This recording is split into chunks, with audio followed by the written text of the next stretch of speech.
So I'm back today to tell you guys what my results from my HSG testing that I had done. So for those of you that aren't familiar with that test, basically what they do is they take this dye and shoot it up the girly parts to see if there's any blockage or anything done, and make sure your tubes are clear. And if you're having fertility problems, that's probably one of the tests they're probably going to want to do. So I got that done yesterday, and third time's the charm. The third time, well, the third doctor that I've seen was able to see that there was some blockage in my left tubes. My daughter made me a good luck bracelet. I'm wearing it on my left side. Isn't that cute? I don't know if you guys see that? It's cute. She made it purple and green and blue. So that's my good luck bracelet. So yeah, I have some blockage. The test was a little painful. It was uncomfortable. It wasn't like super, oh my god, I'm going to die. At least for me it wasn't. But it was very uncomfortable. So I went into the x-ray department, and they put this speculum up there and put a catheter in, and then they shot the dye up. They allowed my mom to be there, which is very unusual. I was very grateful for that. My anxiety was just through the roof. I was shaking. I was nervous. I was kind of expecting bad results because we've been trying for so long, and now that he's been in the clear because he's had his analysis done and he's shooting above normal for the sperm count, the problem obviously lied with me. So the doctor and the nurse was very nice. It wasn't my original doctor, my fertility doctor. He was out of town, go figure. But his partner did it, and she was nice. She was really nice. But doctors are doctors, and the first thing that she said is, oh, you have to get lap surgery done. I'm abbreviating that because I'm not going to try to pronounce it. It's like a lapscopotomy. I don't know. It's a complicated word. I'm not even going to try to say that again. So I'm just abbreviating it to lap. But yeah, that's the first thing she said. Oh, well, that's what you're going to need to clear the tube out. And I'm thinking, well, if my right tube is good, then why not just work with my right tube? Why do I want to go through surgery to clear out my left tube, which may or may not result in more scar tissue, may or may not result in an ectopic pregnancy that might lead to me losing that tube anyways? So that's debatable. I don't know. Like I was telling him, there's nothing that I won't do right now to conceive another child, so I'm not pushing that out the possibilities of things that can happen, but it's not going to be my first option. I don't know. I'm still wondering what I'm going to do. Because like I said, I really want this really bad, so it's nothing that I won't do right now. I was really upset. I was crying the whole time. I mean, especially when I saw my tubes look, my right tube looked good. My left tube looked like it was like inflamed. It didn't look like the other tube did. It was a significant difference.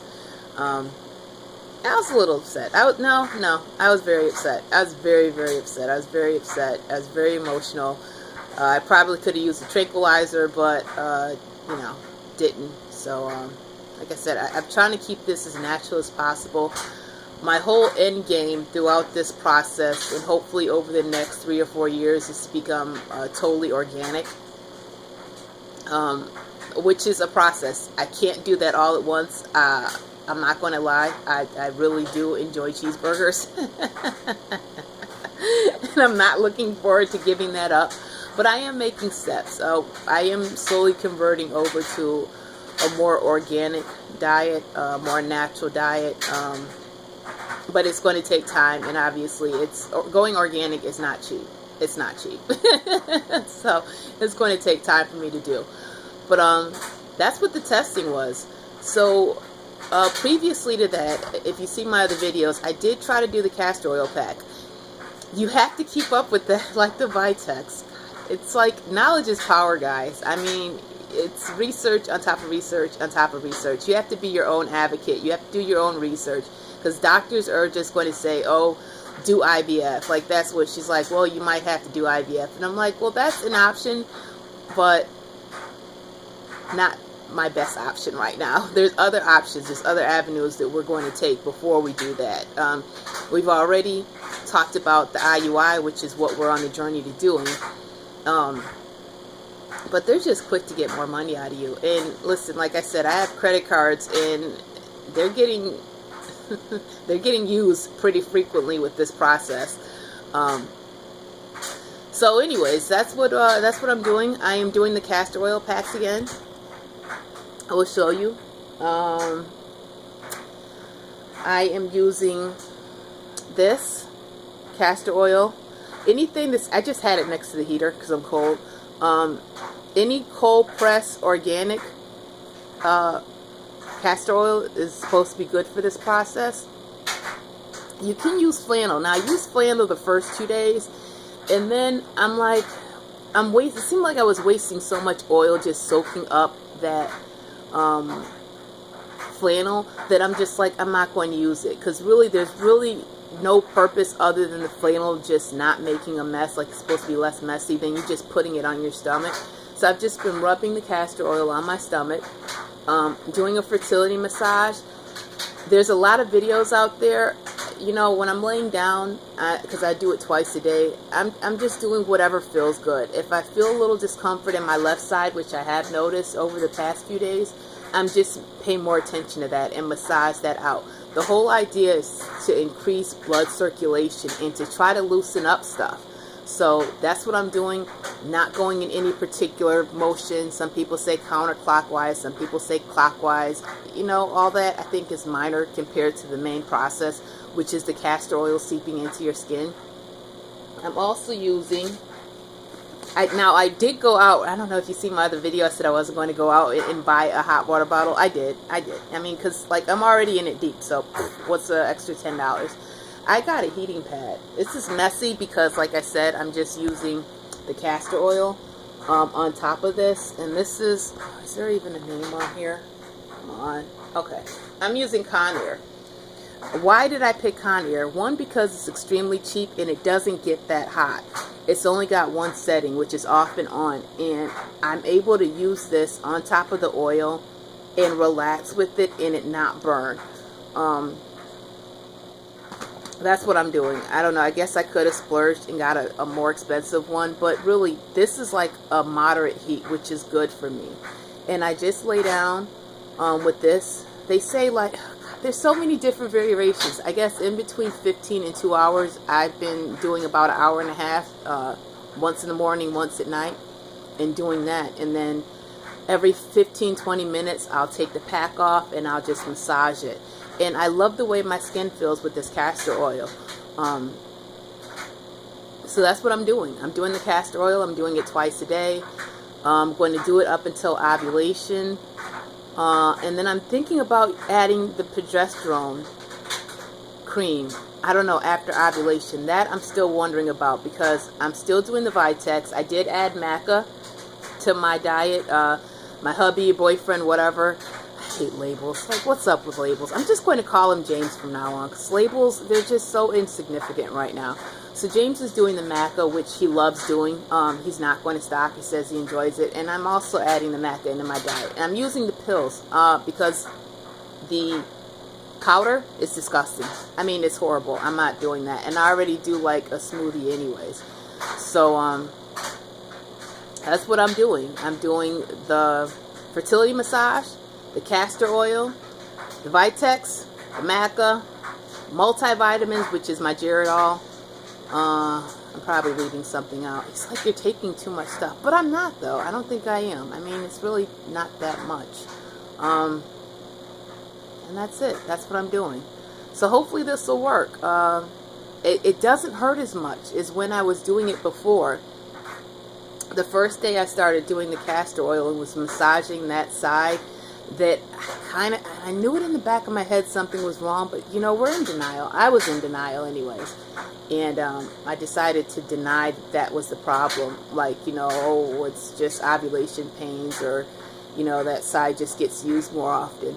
But I did notice some tenderness, and now that I'm on my 4th day of doing the castor oil and massaging, I don't feel any discomfort or any pain. So maybe it's loosening something up.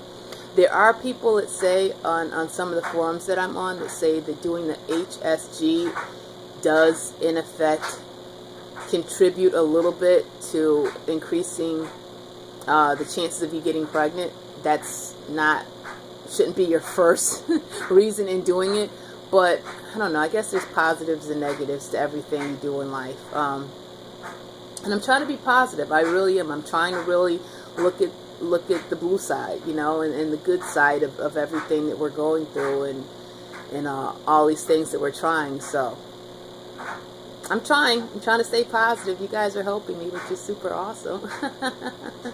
So that's what I'm doing. And I feel good about it.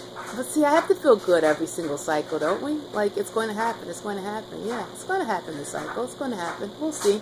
So that's my update. That's what I'm doing. And that's what my results were from the doctor.